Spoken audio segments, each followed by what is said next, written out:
talking with Ty on Yak and Texas. Watching Yak and Texas, what? Hey everybody, welcome back to Yak and Texas. I'm Ty. I guess we're going to title this one Fronts and PFDs. I took my family down to South Padre last spring break to have a little fun on the beach and fishing and stuff. And we ran into a real sketchy situation, and I wanted to go over this just to kind of help everybody and help myself be aware of how bad the weather can turn on a dime. So we were staying at that little cottage there you just saw in Port Isabel. We decided to go across the bridge to the island to do some skimboarding, let my little boy go crazy. And before we knew it, some cold air started moving in. We could smell the rain coming, and we knew a change was about to happen. There you go, you see the black sky coming in. And so we jumped into traffic, jumped in the truck. I had the yaks in the back of the truck. I've been doing a little bit of yak fishing that morning. And we made it across the bridge. And before we got off the bridge, I was stopped and I was flagged down by a woman. And there was a lot of people standing on the bridge looking down into the water. Now what happened was there was about 4 to 5 foot swells with this wind. It just came up all of a sudden. And there was a cabin cruiser out there in the bay.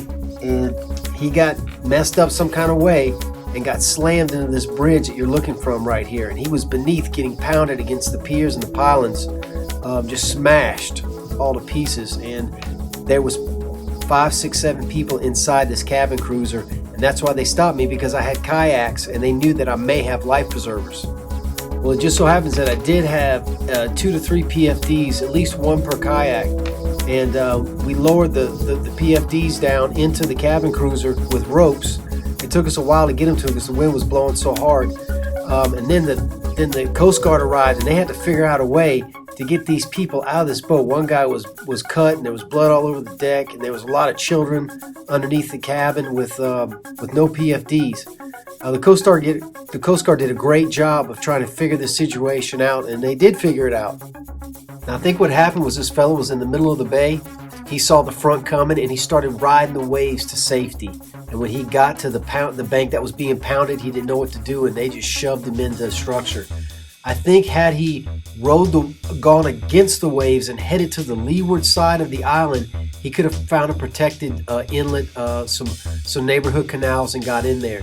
So go against the grain, go against the waves, and find the leeward protected side. Don't ride the waves to safety. It seemed like an eternity, but finally the Coast Guard realized that they could pull that boat over to that bulkhead right there at the base of the bridge. And that's what they ended up doing, and everybody came out of the porthole and just stepped off the boat onto that concrete bulkhead. And man, everybody was relieved. They handed several children out of there. None of them had PFDs, and there was only the PFDs that we had sent down, plus maybe 1 or 2 more that they had. There was probably a total of 8 people in that boat. When I say this happened fast, I mean this happened fast. There was 2 bay boats to the left that you cannot see that had been smushed up underneath a dock, and they were sunk. A lot of boats got hit hard in that 15-minute period, not just these people smushed under the bridge. Kind of the whole reason I wanted to bring this to light was because as kayakers, we have to be real aware of the weather situation. Know a weather radio is imperative for us. Know your seas, know your wind, and know if there are fronts approaching. And by all means, if you're not wearing a PFD, make sure you have it in the yak handy. Because, man, this happened fast. And if it can be that bad for a boat, it can be even worse for a yak.